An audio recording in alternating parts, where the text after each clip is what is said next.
Welcome to Dance Specific Talks. This podcast is made for us dancers, and our goal here is to inspire dancers from all over the world to become better, both on and off the dance floor. We want to provide you with a platform where we dancers can share and learn from each other. So let me introduce to you your host for this podcast, Teaser, and remember as always, by dancers, for dancers. Welcome back to the first episode after the summer break that we have had here at Dance Specific Talks. Today I am super excited to announce that we are going all the way to Lithuania as we are meeting the dance artist Kamila. Yet here I am now, traveling the world, connecting with thousands of people, and also creating safe spaces for myself as well as other people to be our true honest selves. How is it all connected? I believe my mom gave me a tool which played a huge part in me becoming who I am today. It was just a matter of time until I would realize that dance would bring me closer to understanding my purpose in this life. She gave it to me at the exact right timing, exactly when it was supposed to happen. I also have this huge obsession with timing. She has been seen in a lot of battles and in a lot of performances. From Lithuania, she has also created this amazing international project called More.Than.A.Human. And we are also going to ask her about her next project, which is to build a community house and retreat center in Lithuania for dancers and artists in general, where they can make collaborations and much more. This season, we're bringing you some extraordinary dancers around the world to cover up what we can do next as dancers moving forward after and during this pandemic. So please stay tuned. Don't forget to subscribe, share your favorite episode. And now, let's get it going. Welcome to this interview, Kamila. Wow. I cannot even believe we haven't seen each other for like years. And you were an artist that I had no idea about until you showed up in Sweden. And I was like, how can I have missed this person? Like, yeah, you are a package, dear. You are a whole package of interesting art, personality, feeling, and I think that a lot of people that maybe see you have the same perception, like, wow, what is this? Like, this is so much to take in. And then you talk to you and you're like the most humble, spiritual being. And yeah, so thank you so much to come on to this interview. Thank you for your words. And yeah, thank you for having me. I really, really, really appreciate that. Yeah. I am very grateful when somebody actually, takes their time to, to get in touch with me and like to try to get to know something about me. I think that's very beautiful. So I really appreciate that. Yeah, and before I jumped onto this call with you, I kind of scouted through YouTube a little bit, and I was like, there's some really cool facts here going on. And for me, you have been a dancer that I knew, like, okay, Lithuania, it's a country that a lot of people don't also know anything about. But then I also got to know that your first dance class was not in Lithuania, it was in Lebanon. Yep. And I would love to just jump in there and like start somewhere. How come? What happened? Why was that in Lebanon and not in Lithuania? Well, I actually lived from 7 to 10 in Beirut in Lebanon. My mom took me there. Long story short, she got married. She started, having her life there. So she said, okay, I'm gonna take you there with me. And yeah, I ended up there. We left Lithuania super dramatically. They were looking even for us everywhere. Like it was a thing. It was a thing. It's another story for another time. But it was quite of a big change in my life at a very young age. And we moved there and we lived there for 3 years. So I think 1 year into living there, she took me to a ballet class there. And I think it's like I like to say it's kind of like my mom's unfulfilled dream. She wanted to be a dancer, it didn't really work out for her. didn't really have her focus on the goal maybe that much. A lot of other things were happening back in the day. So, I was born. She said, hey, let me take you there. So that's how it started. She took me to a ballet class there. Oh, wow. There's another video where you describe that your relationship with your mother has shaped you in so many ways. Not only that she's your mother, but also that she carried a lot of things with her in the motherhood, also when she had you. How has that connection with you and your mother, shaped you as a person, and how is it continuously shaping you as a person today? Right. Well, up till this day, I think, I think we've come a long way, but up till this day, the relationship with me and my mother, it's quite rocky a lot of times.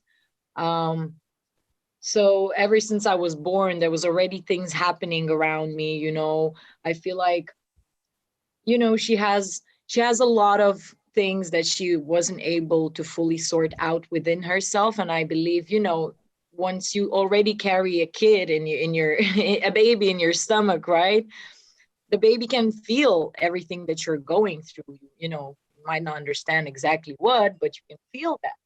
And already since I was born, there was a lot of interesting things going on. I've already witnessed a lot of issues from being young. I witnessed a lot of heavy energy, a lot of struggles from the moment I was born, I believe, that was not only from situations that were happening in particularly at that moment, but something that was carried from before. And I think over the years, growing up, a lot of times we don't understand what's really happening. We just feel things. Of course, there was a lot of issues within the family. I'm not saying it was all bad. It was a lot of good stuff too. But, we as humans like to get caught up onto the heavy things. And then, usually we get caught up within them. And then we don't really try to figure that part out. And we continue carrying it on our shoulders until it hits us. So I think, growing in an environment which can be pretty heavy, unclear, maybe even not so honest at times, it has a huge impact later on your life that I'm glad I was able to stop for a moment and understand that there's a lot of things I'm carrying within me that are not okay, that are making me worse, that making me not feel okay. And by looking back at one point and actually starting to ask questions, but why do I feel like this? Why did my mom feel like this? Why did my grandparents feel like this or act that way? Started giving me some more clearance and, allowed me to enter the space of forgiveness.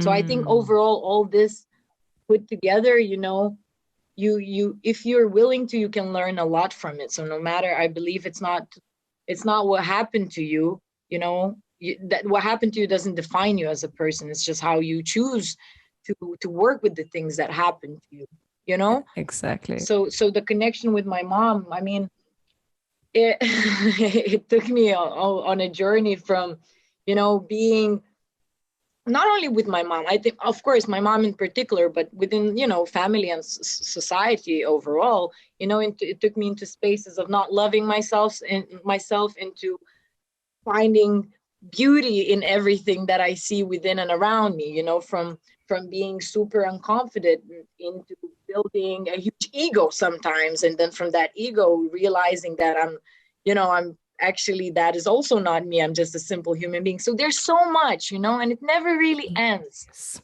There's layers. There's layers and layers and layers. And once you think you figured something out, there's something more that comes up. So now I'm just in that state of mind and in that space where I'm just taking every day as it is, embracing every moment and allowing myself to learn. It's very hard sometimes it's easier, but it's a never-ending journey. Things I thought I figured out a few years ago, it's coming back around. Coming up. The little the little things within me are, pop up on me at the weirdest moments, and I'm like, wow, what's happening? So it's always this growth, interesting journey.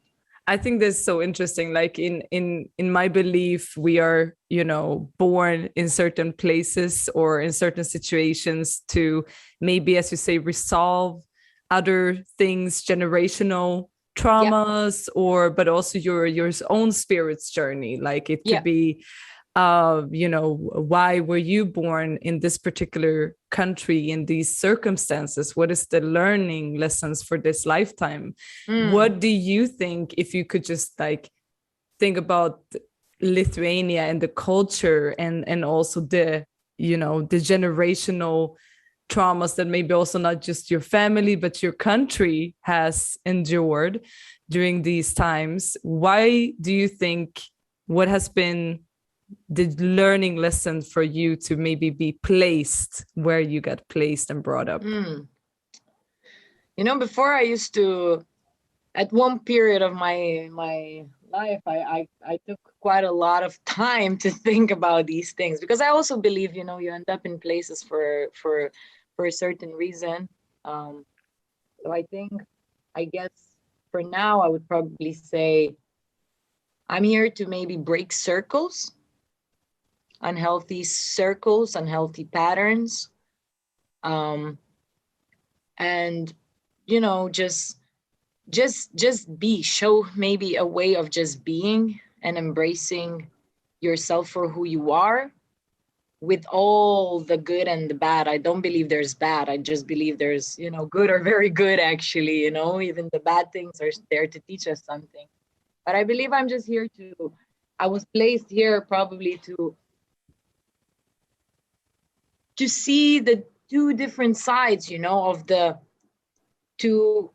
witness the pain, but also to maybe show a way that, through the pain, you can also see the light at the end of the tunnel. Yeah. And it's so interesting. Actually, my name means a servant to people. So when I think about that, if I try to really think deeply, maybe it's also to do with that, to just to find a way how to show others a different pathway. Yeah. And it's I think it's really about that, probably. Yeah. I think that's really beautiful, because it's like, also when you say that, to be a servant of other, it's like a balance, to bring it back to dancing, because we can space away for sure. to other dimensions. But to bring it back to dancing, I think that as dancers, we are here, as you say, to do like unique work and show that you can process a lot of things through art and all of this. But you can also sometimes end up people pleasing even within your art, and say yes to things that you didn't want to say yes to. And we are also taught as dancers to grab every opportunity, because you don't know what that opportunity is going to lead to, which is true, but it also sometimes make you end up saying yes to a bunch of things that is not authentically maybe you or what you want to do. Have you had any moments like that, and how have you overcome being a people pleaser and still serve the people? I can't really. I've been there. I still am there sometimes. I think it would be a big lie if I say I've did this and I've done that and I've overcame something. I think I've overcome things to a certain extent. I've been in a lot of positions within myself where I wanted to quit dancing, where I was trying to prove myself to everyone and everything, and that also comes because of the way I was, growing up. You try to be everywhere, as you said, take every opportunity, thinking, okay, that might be the key to, to my kingdom of expression. You know what I mean? So I think in the beginning it's absolutely fine to allow yourself to try.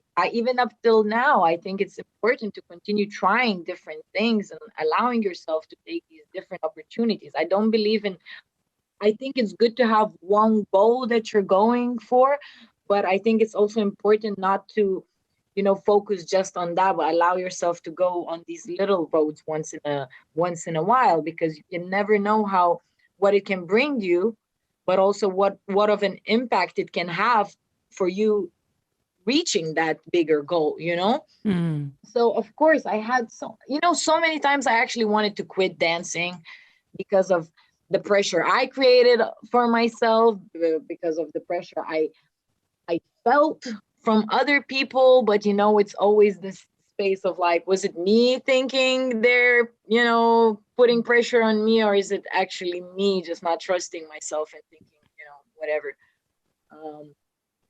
So I went through that space of like trying to prove, trying to become something bigger. Also, the ego comes in where you want to be seen, you want to be the one. But what is the one? There's too many of us to be the one. So I think at a certain point I started just like listening a little bit more and a little bit more to what is it that I really want to express. And even then, when I started like kind of feeling that, this is what I want to say, I would still go into spaces that I maybe didn't really feel too comfortable, but I do take them as a part of the experience, as a part of the growth process, right? But at one point, I felt like, okay, it's enough. It's enough, I still allow myself when my heart tells me that it's okay. Especially right now, I'm in that space where I'm already starting to be like, okay, do I really want to do this other thing? Or am I just doing it for some other reason? So I got to the space of actually double checking with myself, because before I would just kind of push through it, I'll try this. But now I'm more in a space where I'm like, okay, like I my heart and my health and my mental state is important, and I don't want to be overdoing it, because I felt like when I've noticed that when I'm doing too many of other things that don't really fulfill me as much, they still fulfill me because I'm just that kind of person, but it's not to that extent that really helps me grow. Because I felt like, for example, I would take a certain opportunity and I would be so drained out after that I'm not able to even continue with what I would like to do. So I started to like even more listen to my body and my mind and my heart, and just double check, why am I doing all these things? And if it feels right, I continue. If it doesn't feel right, I do really try to take a step back. Yeah. But because we're used to saying yes, especially like, oh, yes, because we, as you said earlier, like we have this, idea of like, I have to take everything in order to make it, basically. It's still hard, but, we gotta understand that in the end of the day, we gotta keep space for ourselves, for our own expression, and just like, not overwork it to a certain point that we get burnt out and are not able to do anything at all. Yeah. Just find a little balance. And that comes from listening to yourself and having continuous conversations. Yeah. Because I was thinking like, another thing is usually the stress of like, as a dancer, if you don't take all these opportunities, how are you going to make a living out of being a dancer and not continuously feeling like you have to take all these other type of jobs just so that you can say that you're living out of dance. And it's like it's a kind of, as you say, like a balance thing where, okay, maybe I don't want to teach 20 classes per week, but how am I otherwise? Then I otherwise have to take another job just to support my creative flow. How have you, throughout your career as a dancer, balanced this thing when it comes to like, financially going around and still keeping the creativity? I wouldn't say I'm really balanced in that topic, if to be really honest with you. Yeah. I'm not really that balanced. But I also don't struggle as much with that thought of needing money and the idea of I need money to survive, thought. Of course, like for me, sometimes I live better, sometimes I don't have anything. But at this point, like my values and my needs have changed over the years. I don't need as much as I needed when I was a teenager trying, to survive. Yeah. The things that I thought I needed then, I don't really need them now. Of course, it's a struggle sometimes. Sometimes I do get really annoyed. I'm like, how do I make it? Like, I had a huge conflict with me and teaching. For example, first of all, I don't really like to be called a teacher. That's my first trigger point. Second thing is, I was like, everybody's a teacher these days. I get it on a daily basis. Everybody is a teacher. But, am I even, what makes me the right person to teach, for example? And then the money comes in. Am I doing it because I love doing it? Or is it because it brings me, it is a space that brings me the most income? Yeah. You know what I mean?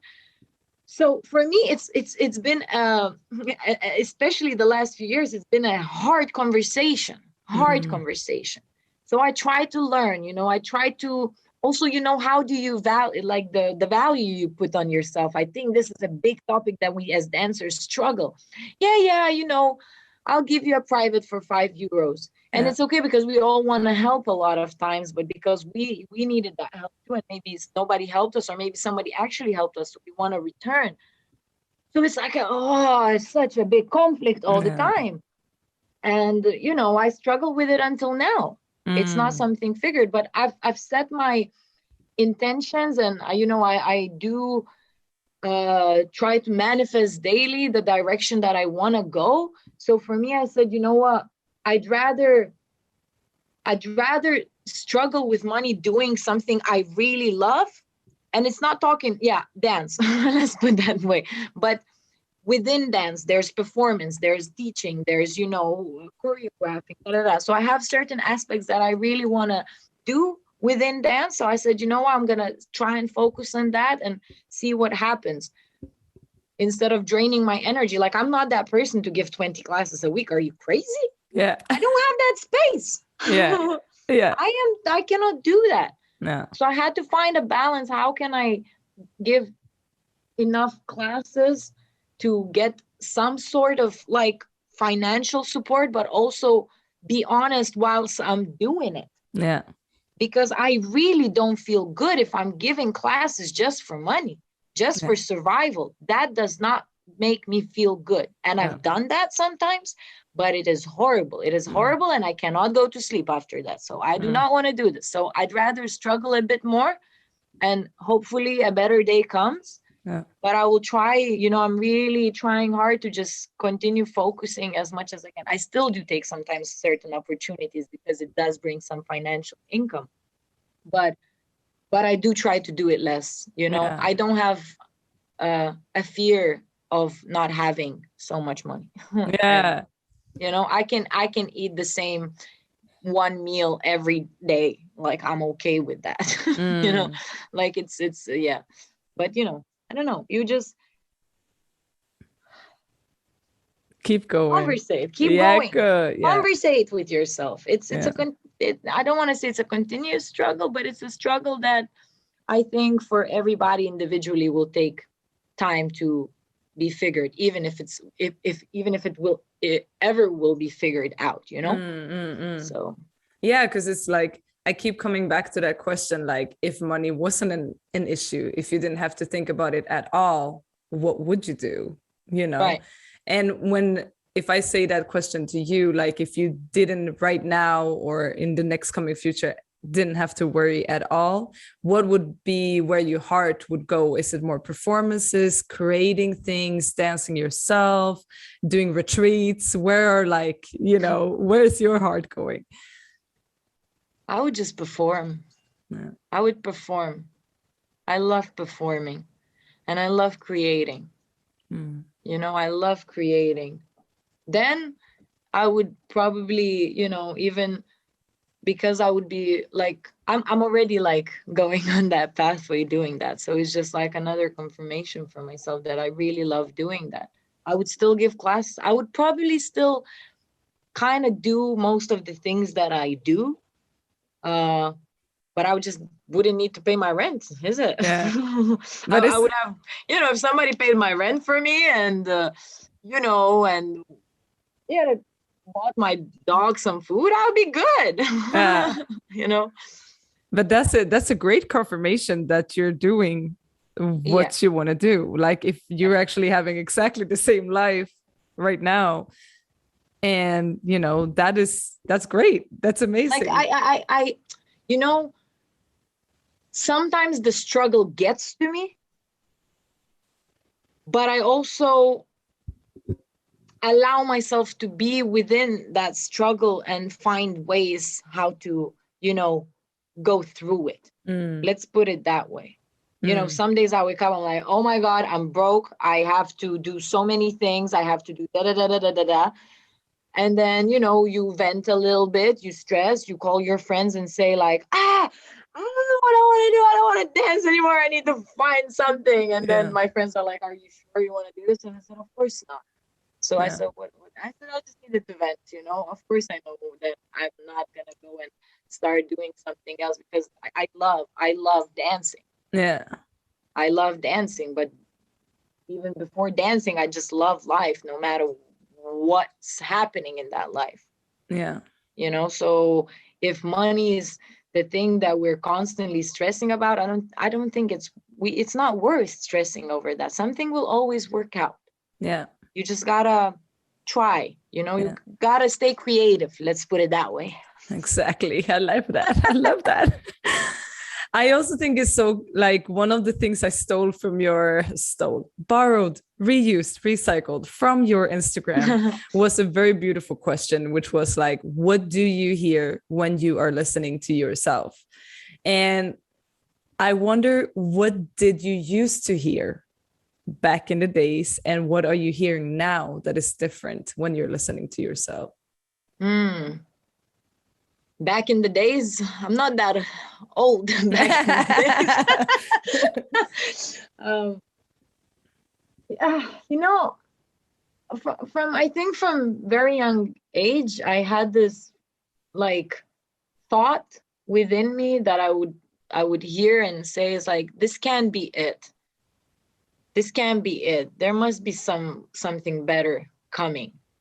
And, I used to manifest already from quite, like, I didn't know it was manifesting, but I used to visualize things as a kid already. I visualized myself performing. I visualized myself traveling. I visualized myself doing all sorts of things. Maybe right now, they're not exactly the same that I imagined it back then, but it was about the same thing. So I visualized, and I remember I told myself already when I was like 13, maybe around that age, I said, like, I don't need Lithuania. I want the whole world. Like, I would put things in like this in my head, even though sometimes I didn't believe in myself. But I would just like, I would write my diary.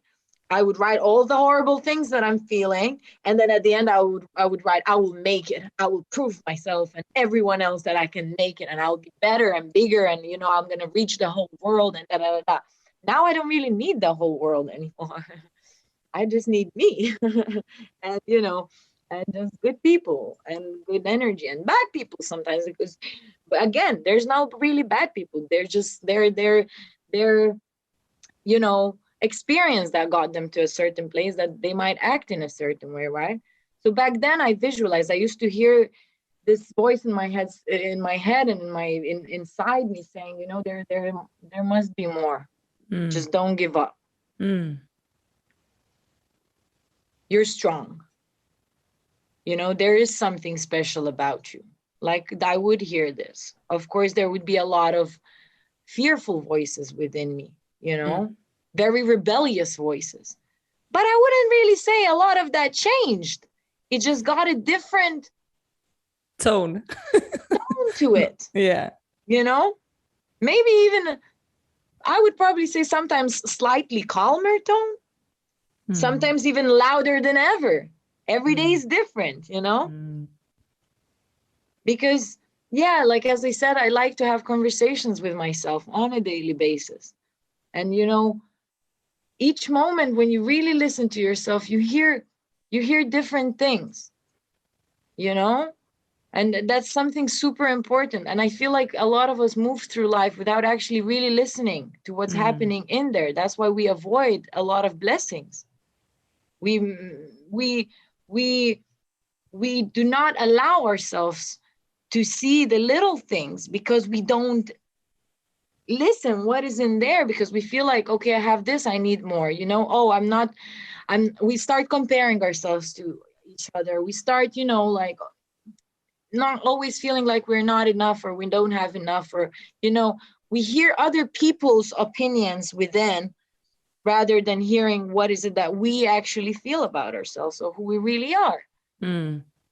So, and even if there are horrible things within you whilst you're listening to yourself, like, it's good to listen to them so you can actually figure it out and, change it.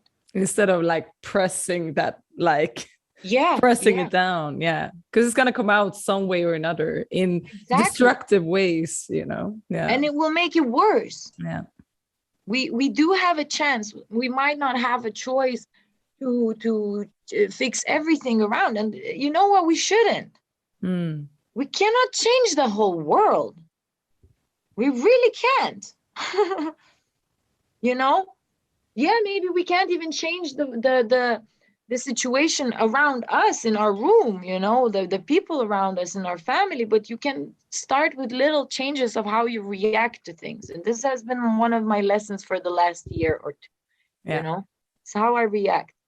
So I choose to listen, especially when something comes up, like I am actually now taking my moment and be like, okay, what are you saying? Yeah. Sometimes it's not pleasant. Yeah, I think it's super important. And I think I also love your obsession with timing. I like that. I love that when you said that in this path video that you have. Everyone should check that out on YouTube, by the way. You said that you have an obsession with timing. Yeah. Why do you think, we can start with the timing of this realization. Why do you think that 1 or 2 years ago that you started to come into this thing of how am I reacting to things? That's where I can start. That's where I can start my change. What is the timing of that, do you think? Why is that happening now? I think it's a lot of events leading up one to the other. But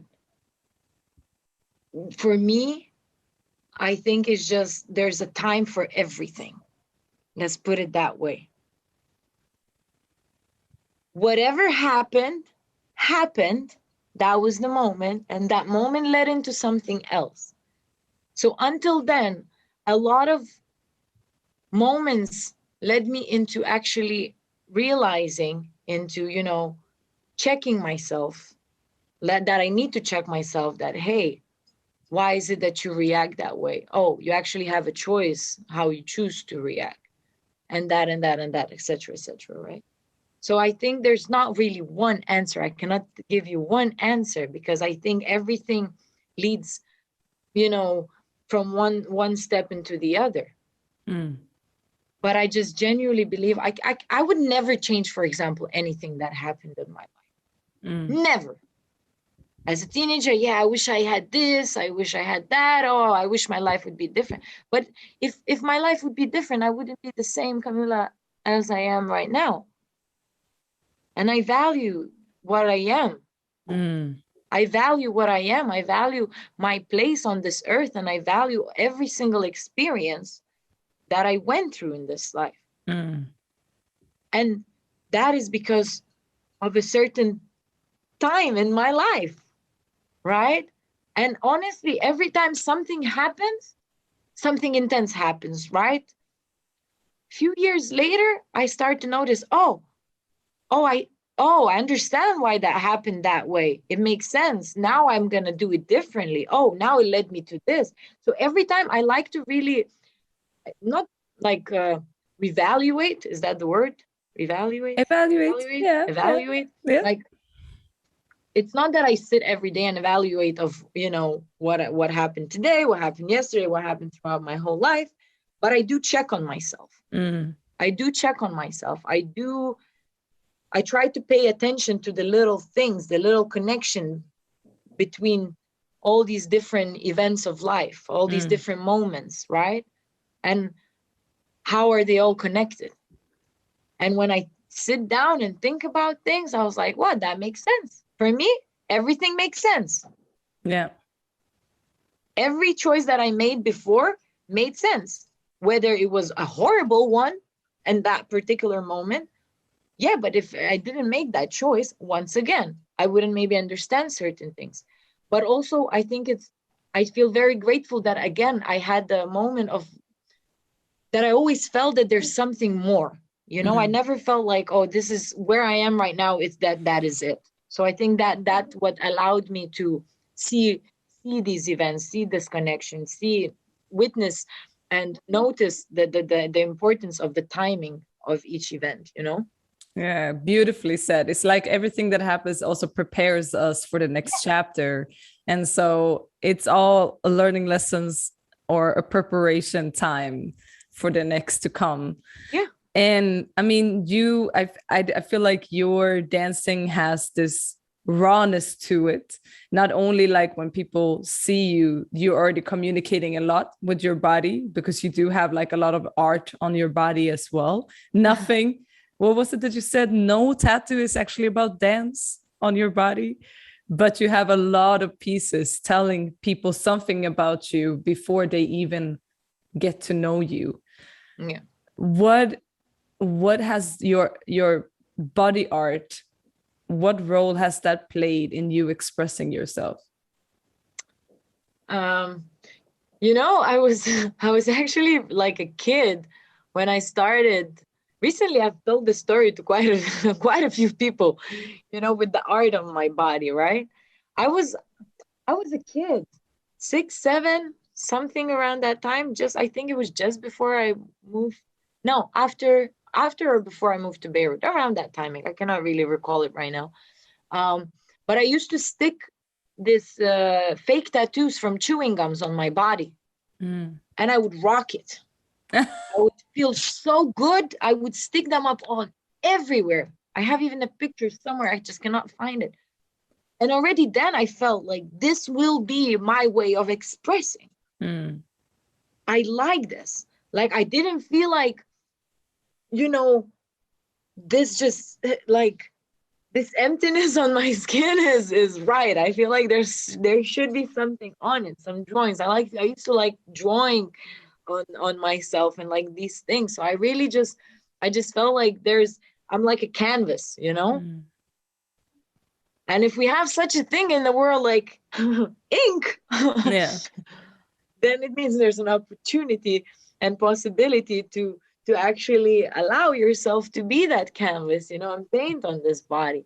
Of course, people say it's painful, this and that. Why would you do this to your body? Of course, I went through so many stages of people, even up till this day, sometimes in the street coming up to me and saying, ugh, sick person. Like, I get a lot of different responses, Yeah. Oh, before people used to only get tatted when they were in prison. Yes, I did my research about it. No. Yeah. I'm not from prison. Yeah. But also like how every tribe around the world, for history, ancient times have always done this. Yeah. So for me, it's again like, like for me, every time I put something on my body, it's like it has something to do with a moment in my life, with a certain part of of like a feeling or an experience or my life story that I feel like I want to just have it there so I can maybe remember whilst looking at my skin, because sometimes I look at certain things that I forgot that I got inked, and then I look at it, I was like, oh, you know what, stay grounded. Like it's kind of like a nice little notebook for myself. Yeah. Even, That's beautiful. I think it's amazing. Of course, I understand people now want to book you for your looks, for your ink. The more ink I get, the more people are interested in booking me for photo shoots. Great. Amazing. But this is still, apart from it being, interesting or, or beautiful, there's still a person behind that. Yeah. And you're more than a human. And then I'm more than a human. I'm more than my ink. Ooh. So let's talk about More Than a Human. Let's talk about this project. What is More Than a Human? If you would describe it to someone who's never heard about it, what is it? How did it come alive? And what is your vision for it coming forward? More Than a Human is my little baby. A baby about human beings. Let's put it that way. And actually it doesn't have one clear vision. And that's what I like about it. It started from me walking in the streets of New York because I just simply didn't have money to travel. I was walking from Times Square to Bronx, and I just, said, you know what? Why shouldn't I just stop and compliment people and say, you know what? They have beautiful eyes, and then just take a picture of them and write them. Oh, this is, I don't know, Alex, and he has beautiful eyes. It literally was just that. And I remember people were a bit confused at the beginning. And then I went into another, because I felt like, how often do actually people embrace these little things about themselves? And also, how often do we each other, we tell each other compliments, or just like, not only when you're dressed nice, I'll tell you that you're dressed nice, but I just see you and wow. Yeah. the smaller things, right? So it started from that. And I remember I went into this one thrift store. I saw this guy with beautiful curly hair. And I went in there and I said, hi, you have beautiful curly hair. I saw it outside through the window. I said, wow, thank you. He got so happy, And I said, I have this project. No project is there yet, but I said, I have a project. At that time, it was called More Than a Woman, More Than a Woman, More Than a Man. And I said, I have this project, but you're the first one on this project. Can I take a picture of you and write something about you? And he got so happy. So it started from that, just complimenting people. And the more I would start random conversations, the more things I would find out, the more I would learn. Like, I remember I told one girl something about, her hair or something. I don't exactly remember right now. It is on my Instagram, on the More Than a Human Instagram. And, she complimented me back. And then we had such a beautiful flowing energy that we started speaking about so many interesting things. And, it turned out that girl has just, saved her mother from suicide. And it's just like, bam, out of nowhere. But we went there and it was so, wow. You would never know. You would never know. And it's not about me trying to help her there. I cannot help her. But just that little conversation did something. Yeah. It taught me something. It might have taught her something and helped her. So we went from that. So we really went into just, embracing humans and their stories worldwide. Now I've taken on the last year a bit of a break because I needed space for myself. And also we were supposed to do a festival. Yeah. But because of COVID, it got canceled. But I was just like a year into the project. I was doing monthly events in Lithuania, dedicating each month to a different style, where my goal was to actually bring different styles, different communities, let's put it, into one space. Because you do that, you dance this, I'm not really into it, okay, so I'm not gonna come. But actually all we do is we all share the same love for dancing, right? Yeah, it's just some belief systems. Yeah, exactly. I don't have to like something, but I still respect it.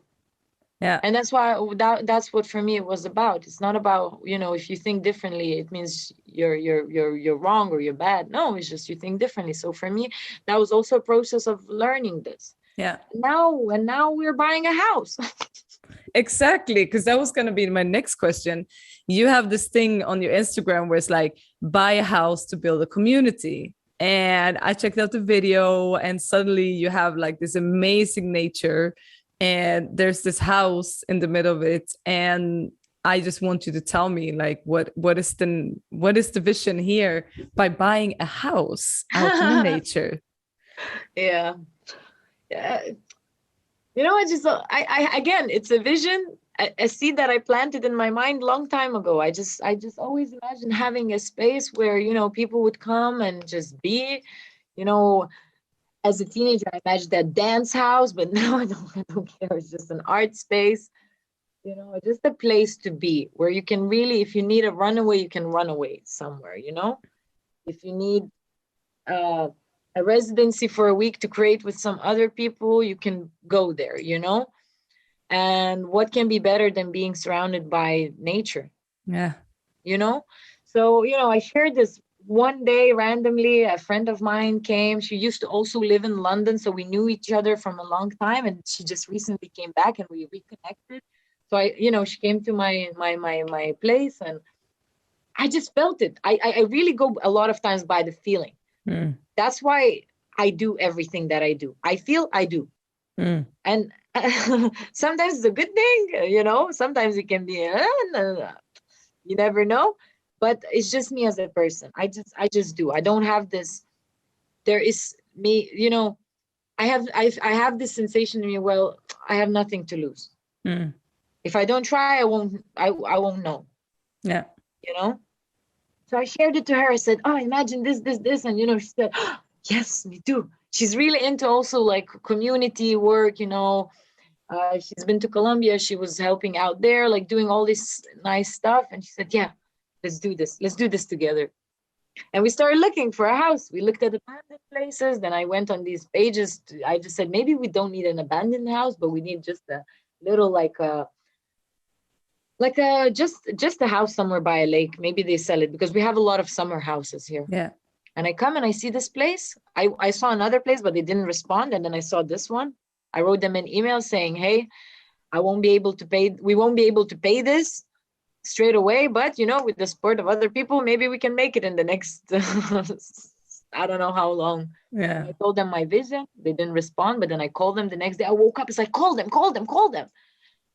And I called them and you know, they pick up, was like, wasn't it you that wrote us? I said, yeah, it's me. So what is your plan? And I told them everything. We ended up being on the phone for like 40 minutes. Wow. We met up like a week later. I met up with them. Agla, my friend, couldn't make it. So I went them. She trusted me. She really she just like, you know what? You say so. If you feel like it's right, it's right. So she trusted me. It's amazing. It's incredible. And, you know, we met the owners. They put the price down a little bit. They put it down a little bit.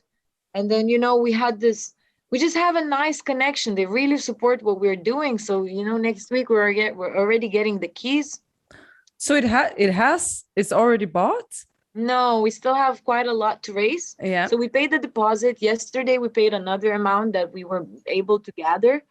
We still need quite a lot, but, you know, we're going to try and pay it off in the next year. So if one month we get more donations and we make more money, we pay maybe 2,000, you know, if we get more, we pay more in a month. If we get less, we pay less.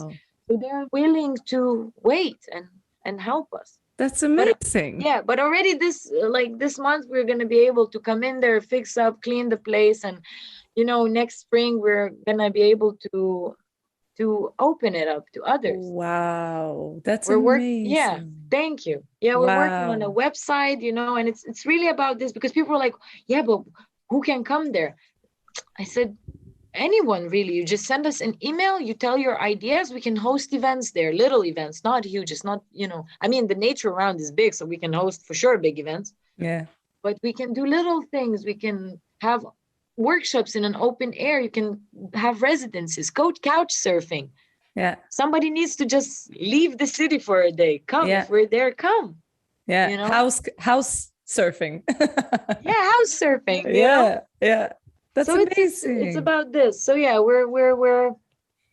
we're definitely still asking people to support us, you know, and as we're saying, it's, you know, the support that we get is it's not for us, it's for everyone. Yeah.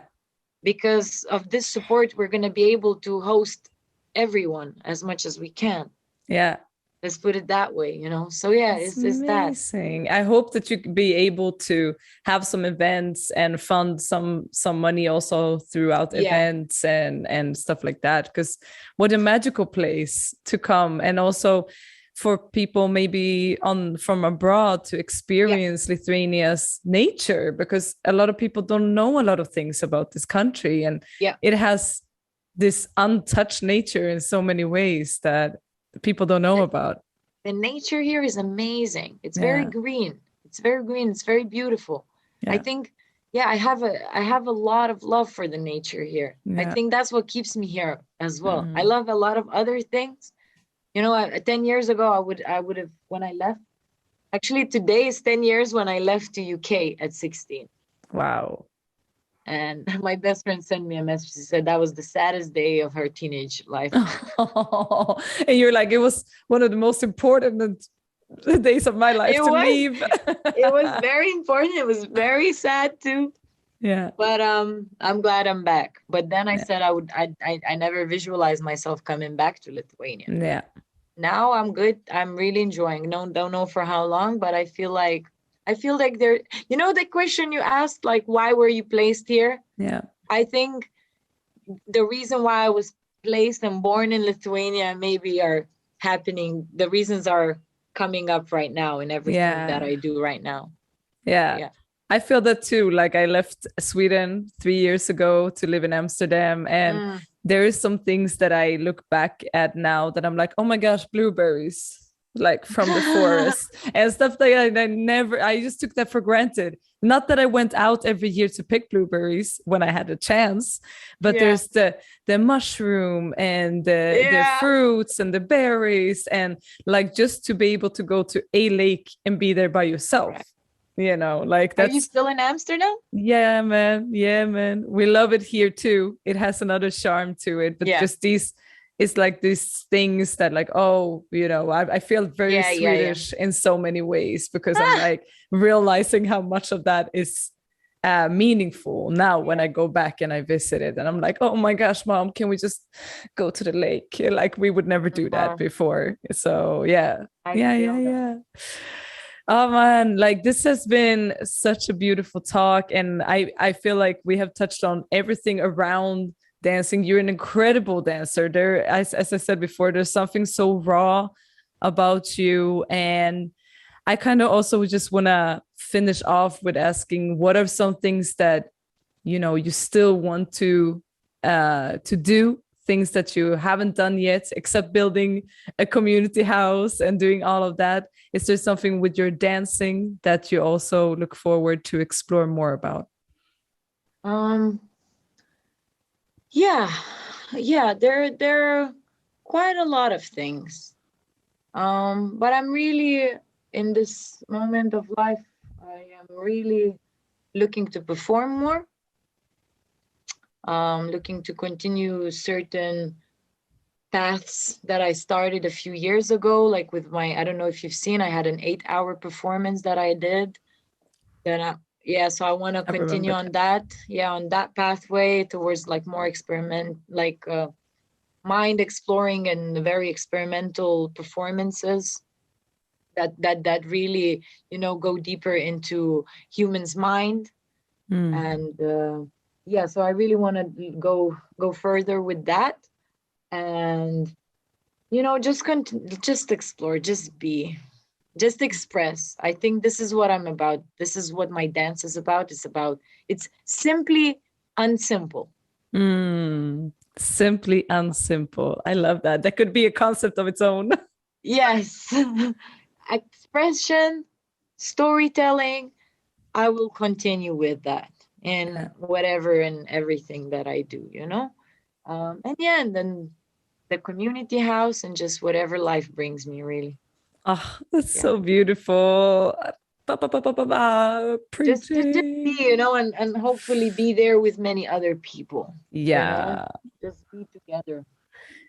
So in the end of my interviews, I always say, like, where can people find more information about you? Is there anything you want to send out there to people listening? Anyone you want to love bomb? The mic is yours. Well, I think, I just want to remind people to be honest with themselves in every aspect possible. Just be honest with yourself, feel everything that you're feeling, experience everything fully that you're experiencing, and just, take your time within the process. Kamilla _take your time. On Instagram. That's where you can find everything else. But yeah, just allow yourself to live, live. I would, probably just that, just live, and enjoy every moment, but also remember that every moment is a moment and every moment passes. So just, live in the moment right now and just allow yourself to create things. Don't wait for things, create things right now. I love that. Thank you. That motivates me now. It motivates me to grab this day and to do something with it. This beautiful Sunday. Thank you. Also rest. Yes. Also rest. Go to sleep. If you don't have anything to do, don't feel like it's bad. Just go take a freaking nap. It's good for you. Nap advocate, Kamilla. Thank you. Thank you. Thank you for being so open and transparent and sharing your thoughts. I love these conversations. These are my favorite types of interviews where you can just flow with another. So thank you for allowing me to be in your space, man. Thank you. Thank you for having me. Really, really appreciate that. And it's actually really nice that we got to talk. Hopefully we can do it again. Yes. Hopefully I can come and visit your house. Yay! Oh, everybody's welcome. Yay! Yeah, and go and donate. Yes, and go donate. Please support or just come and help us fix up the place. You can find more information about that on the More.Than.A.Human Instagram. Voila. Yes, voila. Bum, bum, bum, bum. Don't forget to click subscribe, comment below, and give us a rating or review. We have a Facebook page, YouTube page, and we are on Spotify, Google Podcasts, iTunes, and all the other podcast platforms. We also have an Instagram, so don't forget to tag us in your favorite episode and share it with the world, because we read all of it.